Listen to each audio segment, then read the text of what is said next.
DLC. Anyway, let's talk about Ultros because you and I have both been playing Ultros. Christian, do you know about this game? This feels like a game you would be aware of and know. It's Metroidvania. Yeah, I think we might have talked about it after, was it a state of play? It was shown somewhere, and we were blown away by its psychedelic, blacklight poster aesthetic, so to speak. But I have not played it, so I'm excited to hear about it. Yeah, psychedelic is the word for the visuals of Ultros. It is a sort of classic Metroidvania side-scrolling 2-dimensional action platformer. But visually looks like nothing you've ever seen before. I mean, it is really just wild how far they push the visual elements. The backgrounds are really busy and crazy, and the creatures are all bizarre and kind of non-standard, just wild ideas behind things. The character model is strange. Everything just looks really, it's got this almost kind of cyberpunky mixed with kind of a what's the guy, Existenz, who's the director of Existenz, like that kind of like body horror kind of weird. It's cool. It's got a cool look to it, I think. Very striking. It's got that like biomechanical, like the ship that you're in is called the Sarcophagus, and it's all biomechanical, and it's a really I think Metroidvanias are, of course, or Castlevaniaoids for those of you who prefer them that way. I think are there's a risk, I think, with them that there's a lot of, it is very tired ground right now. So the thing that I've been responding to in Ultros is that it's doing something very different with some of those core gameplay elements and then adding its own weird twists. Like, I love the fact that this is a game about like eating weird critters and plants, and that is how you level up, and getting like different nutrients to unlock different powers. It's and then like that's also the healing mechanic. It's totally wild. Yeah, it's interesting. So just to be clear for folks that may not be aware of this game, you are slicing away at baddies, and these little critters, you can attack them in a variety of ways. You have kind of a cool dash that lets you kind of dash through the enemy, and then that kind of it combos right into this like follow-up attack with a different button on your controller, and you've got a variety of different things to do. And the game really wants you to mix up your attacks and do things in a not just spam the same button, but really kind of craft your attacks and try not to repeat any one attack against an enemy. And if you manage to do that, you will destroy it in such a way that it leaves behind a pristine bit of goop, some sort of remnant, little body element that comes off of these creatures. But if you just spam the light attack button, you can defeat the enemy, but it'll give you a piece of loot that is damaged or broken in some way. It'll drop like a spleen, or some bits of offal that are not ideal.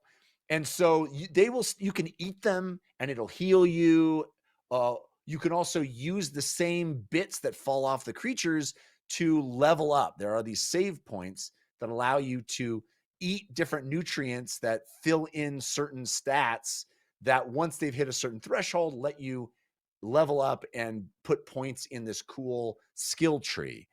So I think it's a really neat push and pull in that the same thing that is basically a health potion is the same currency that lets you level up. So there's this kind of like, oh, do I want to, gobble up this bit of goop that fell off this monster now, or do I want to wait and use this later to be able to level myself up? I think that's kind of a neat push and pull.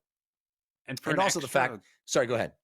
Oh yeah, for just like an extra fun twist on that is this game also has gardening elements where you can find different seeds and grow different psychedelic plants and then eat them, and they'll have different effects, and they can also replace the monster nutrients. Like some of the powers that you can unlock are like stealth powers. You could totally play Ultros in a pacifist style if you wanted. I like you could just grow your food and kind of I don't move know through the completely. I think world. you still have to beat the bosses, but yes. I mean, Yeah. I think it's I think the bosses are where everything kind of like they set aside like, okay, you can just smack the boss however you want to smack them, and that's fine.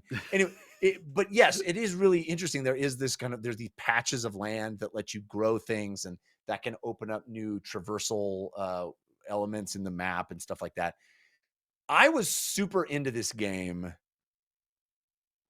up until I didn't die up until I got to a certain story beat and everything reset. Because this Yeah. game also has an element of something that's also very much in vogue right now, which is that Groundhog Day, one day repeating thing. It's got some roguelike elements to it, which, hey, I'm Mr. Roguelike. I love a roguelike.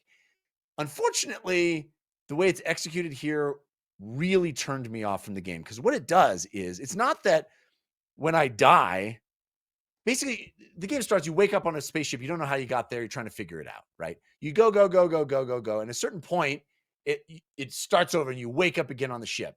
And I was like, oh cool, lots of games have used this as a way to justify when I die I get reborn and I have to, I this roguelite stuff. Well, that's not exactly what Ultros is doing. Ultros says when you die you respawn at a save point, so it's not that. But when you get to a certain story point, you get reborn and you've lost everything you've done. Everything. All the upgrades you've done, all of the new skills that you acquired, even your little robot friend that like gives you double jump and things that are very, very necessary. Um, and you have to reacquire those things in the next run. And there are certain shortcuts that get introduced, but it really turned me off because every time that happened, I was like, ugh, I do not want to do this. I don't want to lose my double jump, lose, other traversal things that I've really gotten used to and and I earned on all the things that I got that I liked. And there are sometimes it's like, even to go pick up my friend, my little robot friend who gives me a lot of these things back is a chore. And it felt to me like a chore. And it made me really turn off to a game that I was really digging. But it sounds like you I didn't have that problem. Yeah, I think I enjoy I just don't get that feeling very often in games. And a lot of it is you're generally speaking your the power curve is like number go up, right? Like that's the thing. And I found it interesting for this game the way that they would handle that, that they made this choice. Like it feels very deliberate, and from like a design perspective I think it's a challenging choice, and I think it's going to make it difficult for some people to push through because it's just not what we're used to. But I don't necessarily think it's bad. I think a lot of times it's very easy when we're not used to a game design decision, um, because it's just not in vogue for a variety of perfectly reasonable reasons, to be like, oh, this is what are they doing here? I'm gonna turn it down. But I actually think there's something to that discomfort and in that pushback from the game that I think is worth checking out. um, I would say that if you are somebody who's interested in Metroidvanias, I think Ultros is doing something very different, and this is what I meant when I kind of hinted at that earlier, because it is playing with something here, and I'm not far enough into it yet to totally see how that comes together. But there's enough that it's done right, and it's so pretty to look at that I'm willing to. It's the type of thing where like I'm willing to give them the benefit of the doubt that they can Mm. pull that together and make that an overall satisfying experience, even though that is going to be a hard beat to I think for a lot of people to navigate in the moment. So, but now you know that it's coming, Yeah. listeners. So sorry Yeah. for the spoilers, but No, I don't think. I mean, it comes fairly quickly pretty and quick. Yeah. repeatedly, many times.